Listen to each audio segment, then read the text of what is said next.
নমস্কার। আজ রাজনৈতিক কোনো পর্যালোচনা পোস্টমর্টম আজকে করছি না। যেটা করছি সেটা হচ্ছে নাগরিক জীবনে গুরুত্বপূর্ণ যে সমস্যাগুলো সেগুলো নিয়ে আমরা আজকের প্রতিবেদন তৈরি করছি, যেটা প্রত্যেক দিন আমাদেরকে ফেস করতে হয়। আপনি যদি বর্ধমান শহরের কথা আপনি ভাবেন বা যদি দেখেন, বর্ধমান শহর ক্রমবর্ধমান চাহিদার সঙ্গে সঙ্গে কিন্তু মানুষের চাহিদা বেড়েছে, কিন্তু রাস্তাঘাট বাড়েনি। রাস্তাঘাটে যা অবস্থা সেই জায়গায় দাঁড়িয়ে আছে। কিন্তু বর্ধমান পৌরসভার যে ভূমিকা, সেই ভূমিকা নিয়ে প্রশ্ন অনেক, উত্তর পাওয়া যাচ্ছে না। কেন প্রশ্ন? বর্ধমান শহরকে ঘিরে যে 35টি ওয়ার্ড আছে, আপনি যদি তাকিয়ে দেখেন প্রত্যেকটি ওয়ার্ডে বিভিন্ন জায়গায় পুকুর কার্যত ভরাট হয়ে গেছে। আচ্ছা, পুকুর ভরাট মানে হচ্ছে যে শ্বাস প্রশ্বাস নেওয়ার ক্ষেত্রে গুরুত্বপূর্ণ হচ্ছে পুকুর থাকে, অর্থাৎ ফুসফুস বলা হয়। সেগুলো কার্যত স্তব্ধ করে দিয়েছে এক শ্রেণীর প্রমোটার, এক শ্রেণীর সিন্ডিকেট, এক শ্রেণীর সিন্ডিকেট রাজ। উঁচু উঁচু নির্মাণ করেছে, বাড়ি তৈরি করেছে, আকাশ পর্যন্ত ছুঁয়ে যাওয়ার মতো অবস্থা। অথচ শহরে পৌরসভা হোর্ডিং দিচ্ছেন। হোর্ডিংয়ে কি বলছেন? শহর সুন্দর রাখুন, শহরকে সৌন্দর্যায়ন করুন, এই শহর আপনার, এই শহর আমার। ঠিক, পৌরসভার চেয়ারম্যান মহোদয়, আপনাকে বলছি, এই পৌরসভা যেমন আমার, এই পৌরসভা আপনার, আপনি দায়িত্বে রয়েছেন। তাই আপনার দায়িত্বের মধ্যে যেটা পড়ে সেটা যে বর্ধমান শহরে কতগুলো পুকুর ছিল, সেই জলাশয়গুলো গেল কোথায়? এই জলাশয়গুলো খেলো কারা? এই জলাশয়গুলোকে বন্ধ করার পিছনে নির্দিষ্ট যে অভিযোগগুলো ছিল সেগুলো কতটা খতিয়ে দেখেছে? আপনি নামকেও আসতে হয়তো স্টেটমেন্ট দেবেন যে অ্যাকশন না হচ্ছে। অ্যাকশন না হয়নি। বর্ধমান শহর জিটি রোড থেকে শুরু করে সর্বত্র যদি আপনি তাকিয়ে দেখেন, বাড়ি ক্রমাগত বেড়েছে। বিভিন্ন জায়গাতে প্ল্যান স্যাংশন হলেও প্ল্যানের বাইরে চলে গেছে। যেমন 4 তলা যদি হয় 5 তলা হয়ে গেছে। কখনো কখনো এই ছবি হচ্ছে যে বিনা প্ল্যানেও কিন্তু এই বাড়ি শহরে উঠছে। আচ্ছা, বর্ধমান শহরে আপনি বিভিন্ন সময় অভিযান করেছেন যে অবৈধ নির্মাণ, অবৈধ বিল্ডিং আপনারা তৈরি করতে দেবেন না, আপনারা পৌর কর নেন, কিন্তু মানুষ এই বিষয়গুলো নিয়ে কিন্তু ফেস করছেন। কলকাতার শহরতলিতে বহুতল নির্মাণ কার্যত হেলে পড়ছে, কারো হচ্ছে নিম্নমানের র মেটেরিয়াল, নিম্নমানের হচ্ছে কনস্ট্রাকশন জানিয়ে অভিযোগ উঠেছে, খোদ মেয়রকে ফেস করতে হয়েছে। তাহলে বর্ধমান শহর তার ব্যতিক্রম নয়, বর্ধমান শহরে একই চরিত্র। তাহলে জলাশয়গুলো ভর্তি হলো, জলাশয়গুলো ভর্তি করেছে কারা? আপনি যদি বাঁকা নদী দেখেন, বাঁকা নদীর স্রোত ক্রমশ একদম বিলীন হয়ে গেছে। বাঁকা নদীর দুধারে হয়েছে কার্যত বসত বাড়ি হয়েছে।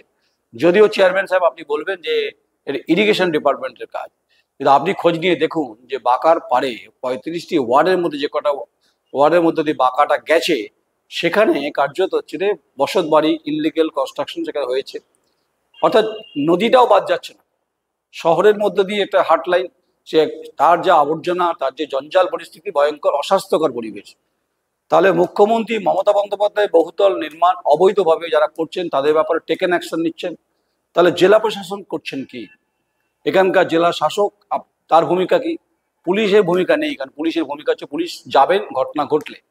তাই এখানকার যিনি দায়িত্বে আছেন পৌরসভা, তাদের দায়িত্ব হচ্ছে যে নির্মাণগুলোকে ঠিকঠাক করে দেখা। এটা কেন বলছি কথাটা? এরকম নজিরবিহীন ঘটনা দৃষ্টান্ত বর্ধমান শহরকে ঘিরে রয়েছে।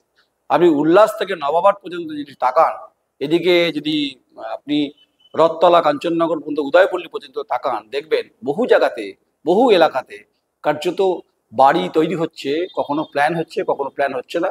আর যারা প্ল্যান পাচ্ছেন তারা জুতো সুক্তরা তাদের ক্ষয়ে যাচ্ছে। আপনি এক সময় বলেছিলেন যে সাপের গর্তে হাত দিলে ছবল খেতে হবে। কেন খেতে হবে? তাহলে কোথাও কোথাও না কোথাও দুর্নীতির গন্ধ আছে, এটা আপনি মানছেন। আপনি বহু জায়গায় অ্যাকশন টেকেন নিচ্ছেন, কিন্তু আলটিমেট অ্যাকশন টেকেনের ক্ষেত্রে কিন্তু যে ঘটনাগুলো ঘটছে সেটা কিন্তু মানুষ ভালোভাবে নিচ্ছে না। 26শে বিধানসভা নির্বাচন, কেন বলছি 26শে বিধানসভা নির্বাচনের আগে ইস্যুগুলো মানুষের ব্যথার কারণ, কারণ মানুষ এগুলো ফেস করছে। জিটি রোড কার্যত জবরদখল হয়ে গেছে। যদি চেষ্টা করেছেন আপনারা যে হকার উচ্ছেদ করবেন, ঠিক আছে, বেন্ডিং আর নন বেন্ডিং এর অনেক বিতর্ক আছে, অনেক প্রশ্ন আছে। হকারদের পুনর্বাসনের ক্ষেত্রে কি অবস্থা সেটা পরিষ্কার নয়। কিন্তু আপনি যদি দেখেন যে বিভিন্ন জলাশয়গুলোকে ভর্তি করলো কারা, কিসের বিনিময়ে, কোন অর্থের বিনিময়ে, বিভিন্ন কাউন্সিলরের ভূমিকা কি, তারা কি করছেন এলাকায়? এলাকার জনগণরা তারা নির্বাচিত করেন কাউন্সিলরদের যে তাদের অধিকারের সুরক্ষার দাবিতে স্বাচ্ছন্দ্যভাবে জীবনযাপন করবে, এই দাবিতে। কিন্তু এই শহর কার্যত ক্রমাগত চক্রবুট যে ঘিরে গেছে, জলাশয়গুলোকে কার্যত ভরাট করে দিচ্ছে এক শ্রেণীর অসাধু মাফিয়া অসাধু প্রমোটার, অসাধু হচ্ছে সিন্ডিকেটার রাজ থাবা বসিয়েছে। একটা দুটো হয়তো আপনি পাবেন, বড় পুকুর পাবেন, তাও যেটা স্যামসার রয়েছে, সেখানে সৌন্দর্যায়ন চলছে, কথা দেখছিলাম আমরা, রানী সার রয়েছে, আর হচ্ছে যে কৃষ্ণ সার রয়েছে। এগুলো তো রাজার আমলের পরীক্ষা, যেখান থেকে অনেক ইতিহাস রয়েছে তার মধ্যে। কিন্তু শহরের যে জলাশয়গুলোকে একটার পর একটা বন্ধ করে দিচ্ছে কিসের ইঙ্গিতে?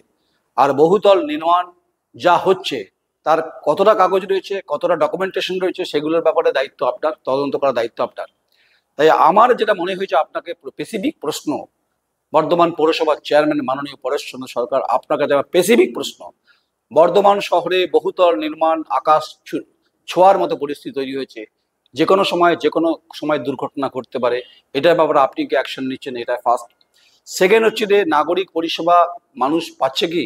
রাস্তাঘাটের পরিস্থিতি বেহাল। কারণ হচ্ছে যে আপনি যদি স্টেশন থেকে শুরু করেন আপ টু জেলখানা মোড়, আপ টু তেঁতুলতলা বাজার, রাস্তাঘাটের অবস্থা খারাপ। যদিও বিধায়ক সাহেব বলেছেন রাস্তাঘাটের কাজ চলছে, কাজ দেখলাম গোলাপবাগের দিকে কাজ হয়েছে, আমার কাজ নিয়ে কোনো আপত্তি নেই।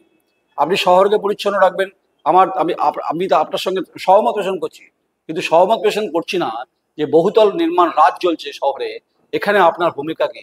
এটাই হচ্ছে মুখ্যমন্ত্রী মমতা বন্দ্যোপাধ্যায় জানতে চাইছেন। বিরোধীরা প্রশ্ন করছেন, বিরোধীরা বলছেন কাটমানির গল্প আছে, বিরোধীরা বলছে সিন্ডিকেট রাজের সঙ্গে শাসক দলের সম্পর্ক রয়েছে।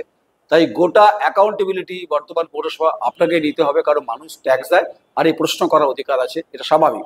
আর আমি সাংবাদিক নয়ন রায় প্রশ্ন করবোই, কারণ এই শহরের বাসিন্দা হিসাবে আমার মনে হয়েছে যে বহুতল নির্মাণের ক্ষেত্রে বহু জায়গায় কিন্তু ল্যাক রয়েছে, যা হয়তো আপনার গোচরে থাকলেও আপনি কোনোভাবে পারছেন না। কেন আপনি সাপের গর্তে হাত দিতে ভয় পাচ্ছেন কেন? এর উত্তর আপনাকে দিতে হবে। এই উত্তর আপনি প্রশাসনিকভাবে রাজ্যের মুখ্যমন্ত্রীকে আপনি দেবেন, আমাকে দেবেন না। আপনি, আমার চোখে যা পড়েছে, তাই হোর্ডিং দিয়ে শহর থেকে শহর নির্মাণের ও সৌন্দর্যায়নের ছবি কিন্তু পরিষ্কার বার্তা পশ্চিমবঙ্গে যাচ্ছে না বর্ধমান শহরকে কেন্দ্র করে। কারণ বর্ধমান শহর রাজার শহর, রাজবাড়ি ইতিহাস রয়েছে, ছত্রে ছত্রে প্রস্ফুটিত। কিন্তু প্রশ্ন হচ্ছে যে পুকুরগুলোকে যেভাবে, জলাশয়গুলো যেভাবে অন্ধ হয়েছে, আর তার সঙ্গে বহুতল নির্মাণের ক্ষেত্রে যে অভিযোগ উঠছে, যে কোনো সময় যে কোনো দিন দুর্ঘটনা ঘটতে পারে, এই দায় আপনাকে নিতে হবে, কারণ মানুষের কথা বলছে। নমস্কার, আমরা আরও প্রতিবেদন নজর রাখুন, আমরা সামাজিক সমস্যাগুলোকে তুলে ধরার চেষ্টা করব। নমস্কার, আমি নয়ন রায়।